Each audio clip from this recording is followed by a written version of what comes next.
The ancient Greeks believed that in the act of remembering our journey through life, we literally look backwards. This means that where we are going, the future, now comes at us from the back. We can never see something until it passes through the moment of now and becomes a part of the great fund of memory. If this is true, it may be one of the reasons why it is so difficult to look into the distant future, to see, for example, what our own old age may be like. It may be simply that we have not had enough practice at it. For a significant portion of the population, to be old is a relatively new fact of life. We fear living too long. We fear running out of money. We fear becoming a burden, becoming victims of crime, going to a hospital, dying without any dignity. Hey! Let go! Let go! Hey! And yet, for millions of older people, there is much more to life than fear. Even when very old, they remain constructive, contributing citizens. All right, I'll see you a little bit later. Okay. If he ever made Well, it. I don't think he ever did. They remain loving parents and grandparents, So you could shoulder there. and they have a good time. That's good. Like this. Oh! Oh, you mean like this? Pull! That was easy. Beginner's luck. All of us, young and old, are today living through one of the great social changes of all time. It is the time of the graying of America. Today, the nearly 30 million people over 65 make up our fastest growing age group. The figures are remarkable. Back in 1900, only 1 out of every 25 Americans was over 65. Today, the figure is 1 out of 8. In the year 2020, it will be 1 out of 5. For the baby boom generation has been the largest in American history. The medical people have now pushed life expectancy from 50 to 75 years, and they have done it by focusing on public health, on the prevention, and on the treatment of acute disease. But having won this remarkable victory through diagnosis and cure, the medical establishment is not all that well prepared to deal with the problems and the possibilities of extended life. Whoa. The extra 25 years have become a burden more than a gift. What we've got is a 76-year-old male with substernal chest pain radiating into the left arm times 2 hours. With few exceptions, medicine has not shifted from the high-intensity action of acute care to the slower and less profitable rhythms of chronic care. Bolton with 100 milligrams of lidocaine. 1, 2, 3, over. Okay, let's get an IV nitro drip started. Bolton with 100 milligrams of lidocaine. He's in VTAC. All right, charge the defibrillator 100 joules. Okay, clear. Where? Shot. But the facts of this new world are in. They surround us every day.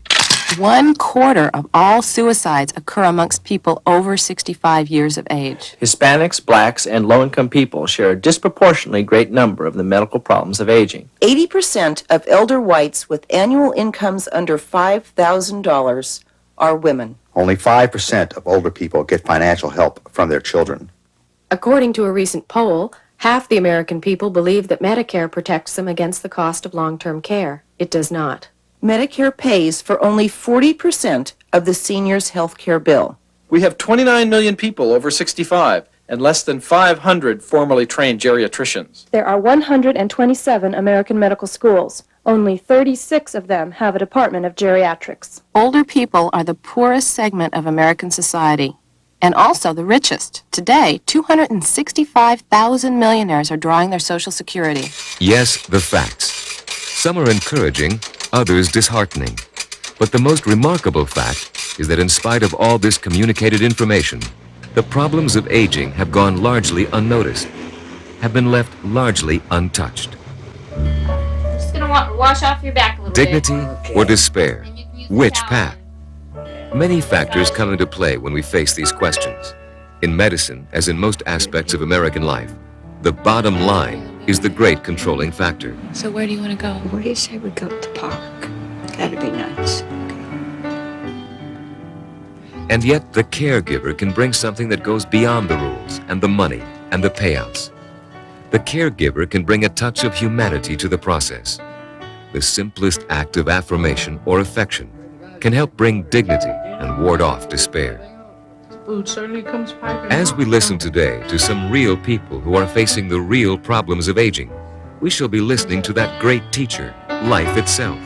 And we shall be listening to each other, trying once again to send our conclusions, tentative though some of them may be, out into a busy and distracted world.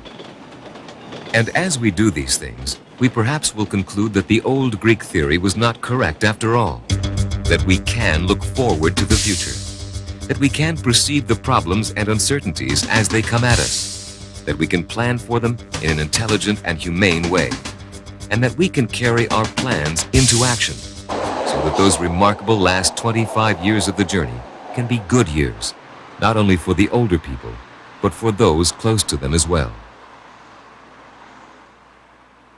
Yeah, well, it was formal too.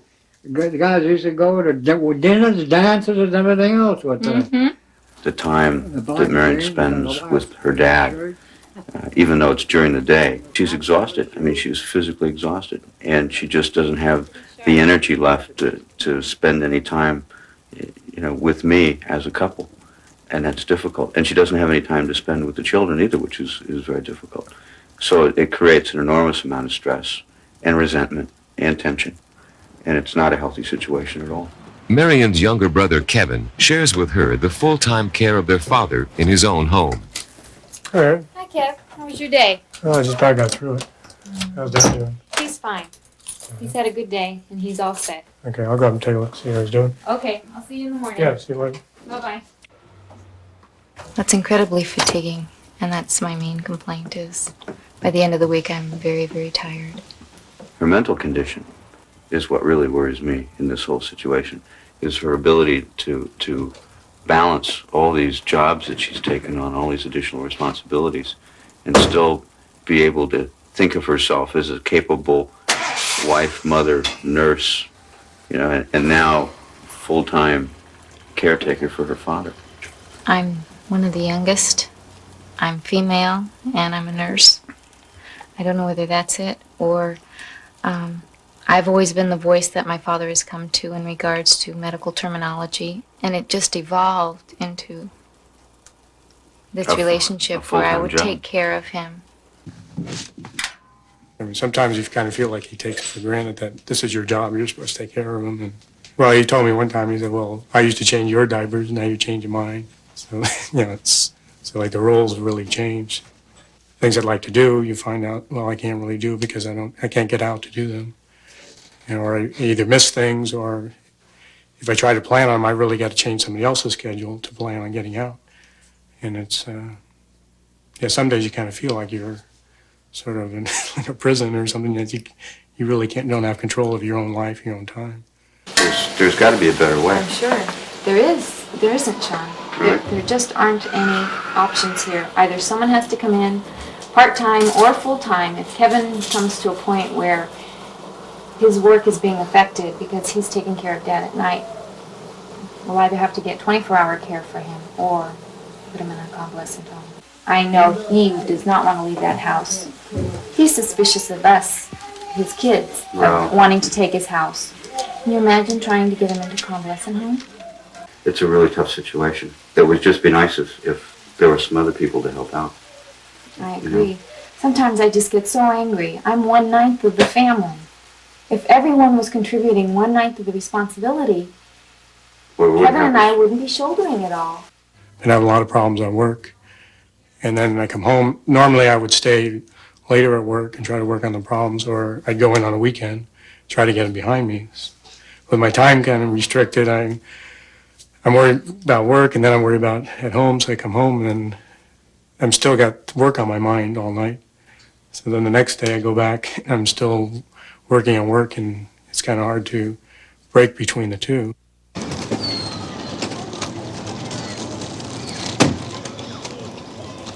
Because I'm so tired, I am very abrupt with the kids. Other times when I would be much more patient, I no longer have the energy to just deal with them. So rather than talk something through, I'll yell at them. Put that down, or don't do that, just leave it alone. whereas before we could talk things out. And Kevin came up to me and said, "Mom, you're always yelling. You can ask nicely and I'll do it."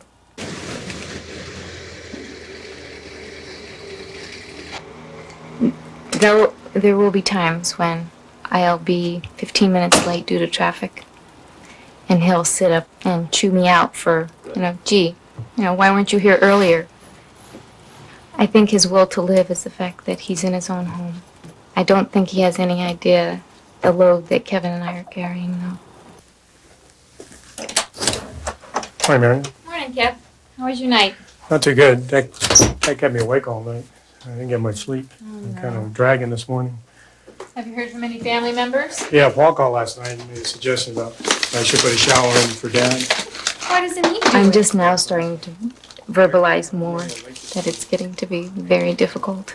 I've gotten a list of nurses' aides, and nurses' aides will come in for an 8-hour shift. So that's a possibility, and take care of my dad during the day.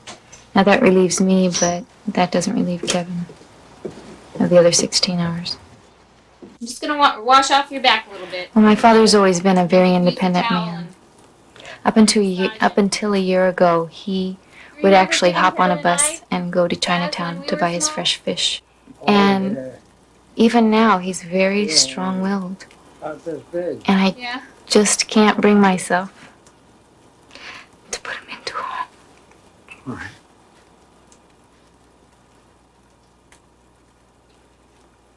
He might, in fact, do better there. He might get better care than he's getting now. If it had been different, I think that it would be easier to be a little hard-lined, a little more hard-lined on the subject of his care. But when someone's been good to you and they need your help, it's a little difficult to say no. Food certainly comes piping hot, don't it? My concern about her is her health and how long she'll be able to take care of him. Because, he physically requires a great deal of care, and, you can do anything for a few months, but, when it goes on month after month, year after year, it takes a toll. If you decide to place someone in a nursing home, then she has to divide her income, which then gives her very little to live on. Whether she can continue to pay the rent in her apartment is doubtful because she will have so little. The problem also is that, you can apply for subsidized housing, but with the waiting list so long, she has no hope of a solution within a few years. Senior citizen homes has any too much cheaper than this. And if it is, it's in the deep slums. If they know it's someone living by themselves, they go in and strangle you to death and look for money, and if they don't find anything, then they kill you. That's what it is. I guess I have to eat bread and drink water or struggle with him at home like I've been doing. If Mr. and Mrs. Barnes had the help that they need, they both would stay out of convalescent facilities and it would be much less expensive. I mean, when you consider that in San Francisco it costs $2,400 a month to pay for a convalescent home, there's an awful lot of health care home health aid care you can purchase for that amount of money. Some people might say, oh, well, he's sick. Let him go on. Go on to the rest home.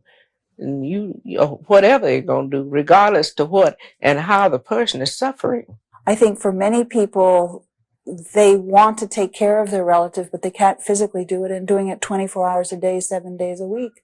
I mean, if a nursing home or a convalescent home is of good quality, I think it's a good solution because it frees the person to take care of their own health. I know they don't care because if they did, they would help some of the people that need it. They give it to these people who are using dope and all that stuff. They can go and get food stamps, get their rent paid, but they can't give us nothing. Everything that she has to do requires a long period, waiting in line, completing applications, returning with the applications, providing all the papers that they require. So you sort of have to to get the assistance she needs, she has to be free to apply for the assistance, and she's limited because she has to stay home and take care of Willie. The golden years is too much for me to describe. I have to take somebody, I don't know, but it's too much for me to describe. I would want Mrs. Barnes to have choices as to how she could care for Willie.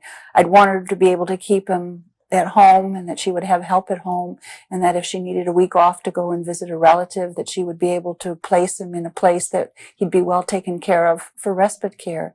I would like, if she has to come to placement, which because of her health she may have to, that he could be placed and she wouldn't be subject to the indignities of poverty.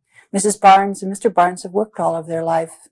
They deserve to be taken care of with some dignity. To me, it's the American dream gone wrong. You've worked all of your life, and at the end of your life, you're impoverished because of medical care. That's not, it's cooling off now. It's not hot. I feel that I really felt like I earned the opportunity to retire, and I felt it was getting to the time in my career that I do retire. Things that at one time had been a challenge and a problem to solve became an irritant or a nuisance to me. This country is full of senior people who have been, and I'll use the word again, put out to pasture by their corporations, and they could be continually employed because they've got years of experience behind them. You would be a bad risk for us, simply because of your age only. So we're going to put all this benefit package up. We for putting it in for a young person, because that way we're going to get a lot of work out of it. You know, well, hopefully that's the plan. But with you, you're up the road. You're not coming, you know. I have a little money in the bank. I have, like I say, I'm cost conscious. I look forward to shoes, socks, the car, the furniture, food. I took the best medical plan I could get. But still, at a catastrophic sense, financially, it would kill me. No, I can't say that I was a good planner. However, I'm a great advocate of the Social Security system because it does force a man to save. I think it's pretty much going to be play money, to be honest with you. From what I'm hearing from people that belong on Social Security, you know, it's enough to buy the groceries for a week or two, but it's not enough to live on, certainly. I know one congressman got up and said, well, my family never had to beg for anything. I don't know why anybody else should have to. I'd like to remember his name so I could give it to the union to pass around. But when you're raising children, you don't have any extra money. At least I didn't. To go around and buy this insurance policy and this sort of tuition. No, I wasn't able to plan that far ahead. Well, then here comes this long-term illness. So I've seen it been planned where people could plan. But through long-term illness, it just wiped them out. If it's after 65, then it would have to be strictly Social Security and Medicare, something like that. Medicare doesn't. It doesn't pay for nursing homes. They don't? No. I don't think any of our children are expecting a large inheritance out of us. So, you know, we plan on spending our money while we're here. Say, poor health, a lot of pain, a lot of stress. Might not even want to stick around that long for nobody to worry too much about it. I'm just going to take each day as it comes. Not each year, each day as it comes. How come I'm here?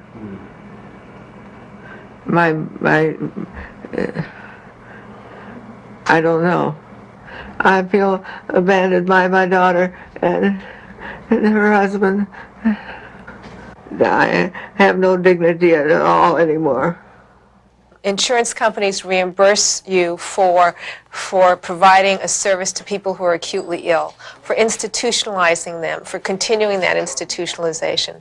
That when we look at prevention and we look at setting up a continuum of services for people to stay in the community at a lower cost, that somehow has not been valued by the policymakers. There have been studies over the last 10 or 20 years showing that maintaining elderly or people with long-term care problems, the elderly and disabled in the community, is cost effective. And yet it's taken forever to be able to implement those kinds of services. And those kinds of services are not well funded. Well, no one likes to eat alone. Over here is delicious food and talk amongst people that are understanding. That's all that you need. Well, this is the first time I've been here. I just come to eat. Every day, almost somebody would come in that had been mugged. The women scream, so they get on the men more than they do on the women. I didn't know it was the Tenderloin, but the Y, I lived there at the Y for a few years, and it's friendly. You might not think it, but it is. It's friendly. People are friendly here. There were the other people who are like them, and it's lonesome out in the suburbs. They come to the agency with the request often for health care services because that is an access to other kinds of services. The key to maintaining our elders is to provide case management, which is that kind of service that monitors elders, brokers services for elders, advocates for elders. If they have an alcohol problem, they'll be assigned an alcohol counselor. If they have to be hospitalized, we will follow them in the hospital, and we will advocate for them to be discharged back into the community with the appropriate kinds of services to keep them there. You had asked a question about geriatricians. It is a brand new specialty that has been recognized as a specialty of its own. And I think it's a specialty of its own because the approach to the elderly has to be different. If you cannot function, you are not going to be able to get your basic needs met. Therefore, a practitioner, whether it's a nurse practitioner or a geriatrician or whoever provides health care to the patient, is going to have to look at what the patient can do in order to remain independent. I'd sooner live by myself. I'd rather live by myself if I could only walk. Nobody wants to stay here. They all want to get out. They all say, let me out, let me out, let me out.